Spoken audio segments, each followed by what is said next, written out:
91 ሰዎች በሰማይ ላይ በተከሰተ አስፈሪ አደጋ ህይወታቸውን ሲያጡ በጥቅጥቅ አደገኛ ደን ውስጥ ለ11 ቀናት ከረሃብ፣ ከብርድ፣ ከእባቦችና ከተናዳፊ ነፍሳት ጋር ታግላ በህይወት የተረፈችው ብቸኛዋ ልጅ ማነች? አንድ አውሮፕላን በሰማይ ላይ ተሰባብሮ ከ10 ሺህ ጫማ ከፍታ በላይ ብንወድቅ የመትረፍ እድላችን ምን ያህል ይሆን? አብዛኞቻችን መልስ እንደፉ የገላ በዛው በረን እንቀራለን፣ አሊያም ደግሞ በህይወት የመትረፍ እድል ላይኖረን ይችላል ይሆናል። ምናልባት ግን ድንገት የተረፈው የሀገሬ ሰው ቢሆንና ቢናገር ሊቀ መላእክቱ በክንፍ ባክናፉ ቅፍ ድግፍ አድርጎኝ ከማለት ውጪ ሌላ መልስ እንደማይኖረው በልበ ሙሉነት መናገር ይቻላል። ሰላም ውድ ተመልካቾቻችን፣ ዛሬም እንደተለመደው በሌላ አስደናቂ ቪዲዮ ከች ብለናል። ታሪኩን እንደምትወዱት ምንም ጥርጥር ስለሌለን ላይክ እና ሰብስክራይብ በማድረግ እስከ መጨረሻው አብረው እንዲቆዩ በአክብሮት ጋብዘንዎታል።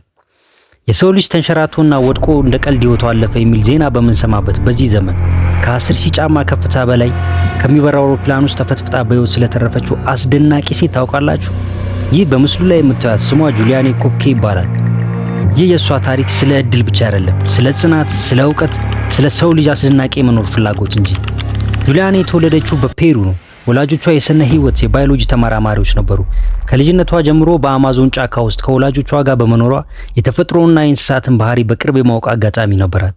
ይህ በልጅነቷ የቀሰመችው እውቀት ግን በኋላ የህይወቷ መዳኛ እንደሚሆን በፍጹም አልገመተችም ነበር። እንደ አውሮፓውያን አቆጣጠር የታህሳስ 24 1991 የገና ዋዜማ ነበር። ጁሊያኔና እናቷ ከሊማ ወደ ፑካልፓ ለመጓዝ የላንሳስ ፍላይት 508 በተባለ አውሮፕላን ተሳፈሩ። አባቷ የአየር ሁኔታው አስጊ ስለነበረ በሌላ ቀን እንዲሄዱ መክሯቸው የነበረ ቢሆንም የገናን በዓል አብረው ለማክበር በመፈለጋቸው ጉዞውን መረጡ። በጉዞ መጀመሪያ ሁሉም ነገር ሰላማዊ ነበር። ጁሊያኔ በመስኮት በኩል ጥጥ የመሰለውን ደመናና ከስር የሚታየውን አረንጓዴ ስጋጃ ምንጣፍ የሚመስለውን የአማዞን ጫካ በአድናቆት ትመለከት ነበር። ነገር ግን ብዙም ሳይቆይ አውሮፕላኑ ወደ ከባድ ነጎድጓድ ውስጥ ገባ። አውሮፕላኑ በመብረቅ ተመታ። ሁኔታዎች በአንድ ተቀየሩ።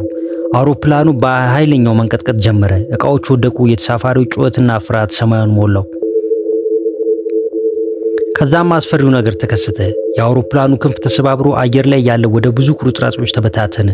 ጁሊያኔ ከታሰረችበት ወንበር ጋር እንደተጣበቀች ከ3000 ሜትር ከፍታ ወደ ታች መውደቅ ጀመረች። የምታስታውሰው የሚሽከረከሩ ዛፎችን፣ የነፋስ ድምፅን እና ጨለማ ብቻ ነበር።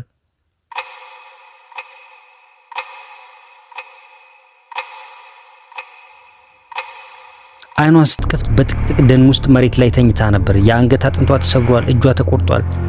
አደገኛ የሆነ የአይን እብጠት አጋጥሟታል። ሰውነቷ በሙሉ ደንዝዟል። ብዙ ቦታ ላይ ቆስላለች። በዙሪያ የጫካው ዝምታና የእንስሳት ድምጽ ብቻ ነበር። በመጀመሪያ እናቷን ለመፈለግ በዛ ህመም ውስጥ ሆና ለሰዓታት ተመላለሰች። ነገር ግን ልታገኛት አልቻለችም። በዚህ ጊዜ አባቷ ከልጅነቷ ጀምሮ የመክራት የነበረውን አሰበች። ጫካ ውስጥ ብትጠፊ ወራጅ ውሃ ተከታይ፣ ወንዞች ሁል ጊዜ ወደ ሰዎች ይወስዳሉ። ይህን መመሪያ በመከተል ያገኘቻትን ትንሽ ጅረት ተከትላ በእግሯ መጓዝ ጀመረች። ቀናት አለፉ። ኪሷ ውስጥ ከነበሩ ጥቂት ከረሜላዎች ውጪ ምንም ምግብ አልነበራትም። ረሃቡን፣ ብርዱን፣ መርዛማ እባቦችና አደገኛ ነፍሳትን እየተከላከለች መጓዟን ቀጠለች። ከጉዳቷ የተነሳ በቁስሏ ውስጥ ትሎች መፈጠር ጀምረው ነበር። ይህም ሊቋቋሙት የማይችሉ ዘቅጣጭ ህመም ነበረው። ቢሆንም ግን ተስፋ አልቆረጠችም። በ11ኛው ቀን አንዲት ትንሽ ጀልባና አጠገቧ የነዳጅ ጀሪካን አየች። ጁሊያኔ በደነዘዘው አእምሯ አባቷ ያሰለጠናትን በማስታወስ ነዳጁን ቁስሏ ላይ ያፈሰሰችው። ህመሙ እጅግ የከፋ ቢሆንም በቁስሏ ውስጥ የነበሩትን ትሎች መግደል ቻለች። በማግስቱ የአካባቢው አሳ አጥማጆች ሲመጡ በከፍተኛ ሁኔታ የተጎዳች ታዳጊ አይተው ደነገጡ። ከ11 ቀናት በኋላ ከዚህ አስፈሪ አደጋ ተርፋ ማግኘታቸውን ማመን አልቻሉም ነበር። ወዲያውም ወደ ሆስፒታል ወሰዷት። በአደጋው ከአውሮፕላኑ 92 ተሳፋሪዎች መካከል እናቷን ጨምሮ ሁሉም ሲሞቱ ጁሊያኔ ብቻዋን በህይወት ተረፈች። ከረጅም የህክምና በኋላ ሙሉ ጤንነቷ ተመልሶ የወላጆቿን ፈለግ በመከተል የስነ ህይወት ተመራማሪ ሆነች። ዛሬ ጁሊያኔ ታሪክ በዓለም ላይ ካሉ አስደናቂ የምትረፍ ታሪኮች አንዱ ተብሎ ይጠቀሳል።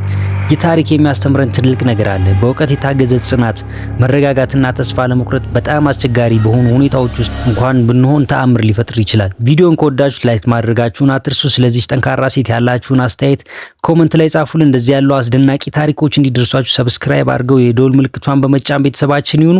በሌላ አስገራሚ ቪዲዮስ ከምንገናኝ ሰላማችሁ ብዝት ይበል። ቻው።